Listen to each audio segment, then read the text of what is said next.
Hello friends, स्वागत है आप लोगों का आपके अपने यूट्यूब चैनल और स्टडी गाइड पर। तो फ्रेंड्स, आज हम लोग पढ़ेंगे बक्सर की लड़ाई। इससे पहले हम लोगों ने इसके पहले वाले वीडियो में बंगाल विजय तथा प्लासी की लड़ाई को पढ़ा था, जिसमें हम लोगों ने देखा था कि मीर जाफर जो है सिराजुद्दौला का सेनापति था और वह क्या करता है, अंग्रेजों से मिल जाता है और सिराजुद्दौला जो होते हैं वो पराजित हो जाते हैं।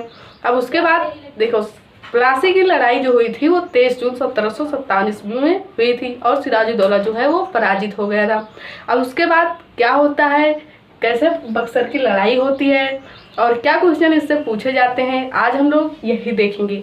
और आप लोगों को पता भी है कि जितने भी जी के रिलेटेड एग्जाम हैं, चाहे वो एसएससी हो, सीजीएल, सीएचएसएल या पीसीएस लेवल तक के एग्जाम में इससे क्वेश्चन पूछे जाते हैं। तो आज हम लोग इसे पढ़ेंगे। चलिए पढ़ना स्टार्ट करते हैं। अब देखिए, मीर जाफर जो है वो अंग्रेजों से मिल जाता है और सिराजुद्दौला पराजित हो जाते हैं। और 1757 ईस्वी में जो है वो मीर जाफर बन जाता है बंगाल का नवाब। और बनाया किसके द्वारा गया, तो अंग्रेजों के द्वारा। और यह 1760 ईस्वी तक रहता है बंगाल का नवाब। अब इस प्रकार अंग्रेजों ने इसे बंगाल का नवाब बनाया। अब इसके बाद जितनी शक्तियाँ थी मीर जाफर के पास राजा वाली, वो सारी शक्तियों का प्रयोग जो है वो अंग्रेज कर रहे थे। तो इससे जो है वो मीर जाफर एकमात्र कठपुतली सरकार के रूप में, एकमात्र कठपुतली राजा के रूप में रह गया और इसे कठपुतली राजा के नाम से भी जाना जाता है। अब क्या होता है कि इसका दामाद रहता है मीर कासिम। इसका दामाद था मीर कासिम। अब मीर कासिम जो है वो क्या करता है, अंग्रेजों को लालच देता है कि यदि आप हमें राजा बना देंगे तो हम आपको और छूट देंगे। तो इससे क्या होता है कि जो अंग्रेज होते हैं वो 1760 ईस्वी में मीर कासिम को बना देते हैं बंगाल का नवाब और यह 1763 ईस्वी तक रहता है।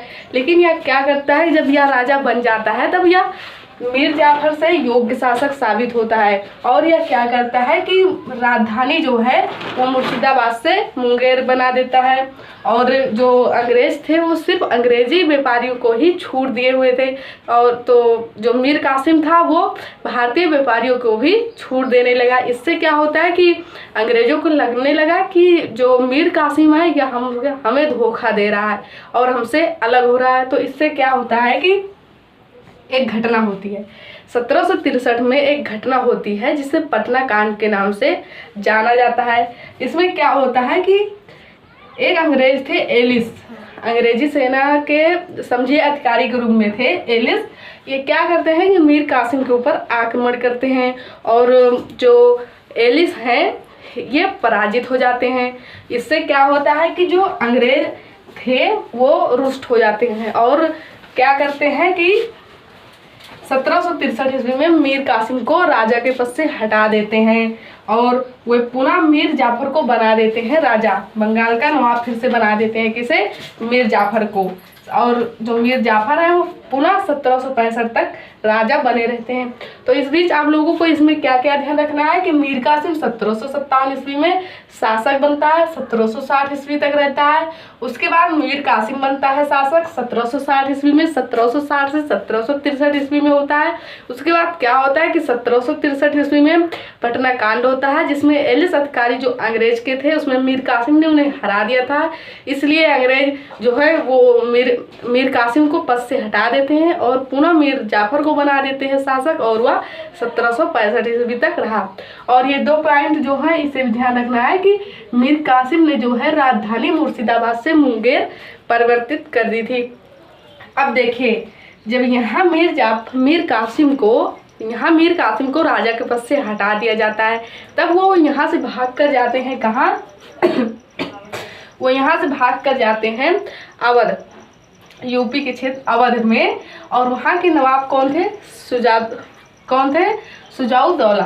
कौन थे वहाँ के नवाब, सुजाउद्दौला, यूपी के अवध क्षेत्र के नवाब सुजाउद्दौला। और वहीं पर थे मुगल शासक कौन, शाह आलम द्वितीय। कौन थे, शाह आलम द्वितीय। ये मुगल शासक थे शाह आलम द्वितीय। अवध के नवाब थे सुजाउद्दौला और वहीं पर जाते हैं मीर कासिम। अब तीनों लोग यहाँ पर मिल जाते हैं और एक गुट बनाते हैं। सुजाउद्दौला जो थे अवध के नवाब, मुगल शासक शाह आलम द्वितीय और मीर कासिम, ये तीनों लोग एक तरफ हो जाते हैं और दूसरी तरफ होते हैं अंग्रेज। दूसरी तरफ होते हैं अंग्रेज। और लड़ाई होती है 22 अक्टूबर 1764 ईस्वी में, जिसे हम लोग बक्सर की लड़ाई के नाम से जानते हैं। 22 अक्टूबर 1764 ईस्वी में बक्सर की लड़ाई होती है, जिसमें शाह आलम द्वितीय, शुजाउद्दौला, मीर कासिम एक तरफ होते हैं और एक तरफ होते हैं अंग्रेज। परंतु क्या होता है कि इसमें अंग्रेज जीत जाते हैं। क्या होता है, इसमें अंग्रेज जीत जाते हैं और ये तीनों लोग हार जाते हैं। और ये क्वेश्चन जो हमेशा पूछा जाता है, इस समय जो है बक्सर की लड़ाई में अंग्रेजी सेना का नेतृत्व कौन कर रहे थे, तो हेक्टर मुनरो कर रहे थे। कौन कर रहे थे, हेक्टर मुनरो कर रहे थे। और ये क्वेश्चन आप लोग ध्यान रखिएगा कि अंग्रेजी सेना का नेतृत्व कौन कर रहे थे, तो हेक्टर मुनरो। अब इसमें क्या होता है कि इस लड़ाई में जब ये तीनों लोग हार जाते हैं तो एक संधि होती है, इलाहाबाद की संधि 1765 ईस्वी में। इसमें दो संधियां होती है, एक होती है मुगल शासक के साथ शाह आलम द्वितीय, और 12 अगस्त 1765 में 12 अगस्त 1765 ईस्वी में होती है शाह आलम द्वितीय और अंग्रेज के मध्य।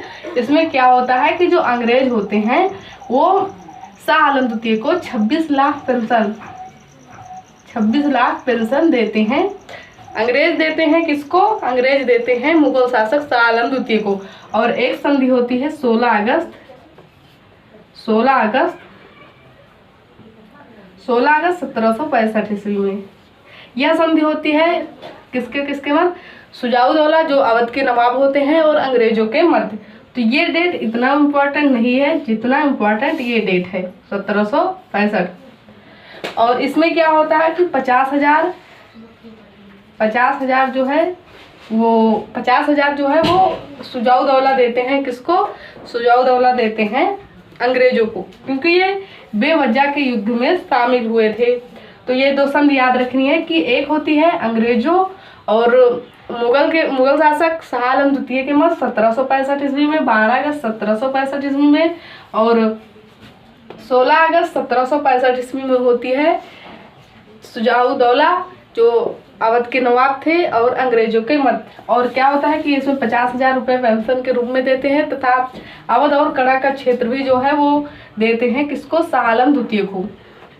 तो फ्रेंड्स, उम्मीद करते हैं आप लोगों को वीडियो ये पसंद आया होगा, चीज़ें समझ में आई होगी और याद भी हो गया होगा। तो फ्रेंड्स, ये वीडियो पसंद आया है तो प्लीज़ इसे लाइक करें, सब्सक्राइब करें, कमेंट करें और अपने फ्रेंड्स को भी शेयर करें, जिससे यह चैनल और आगे बढ़ सके। धन्यवाद।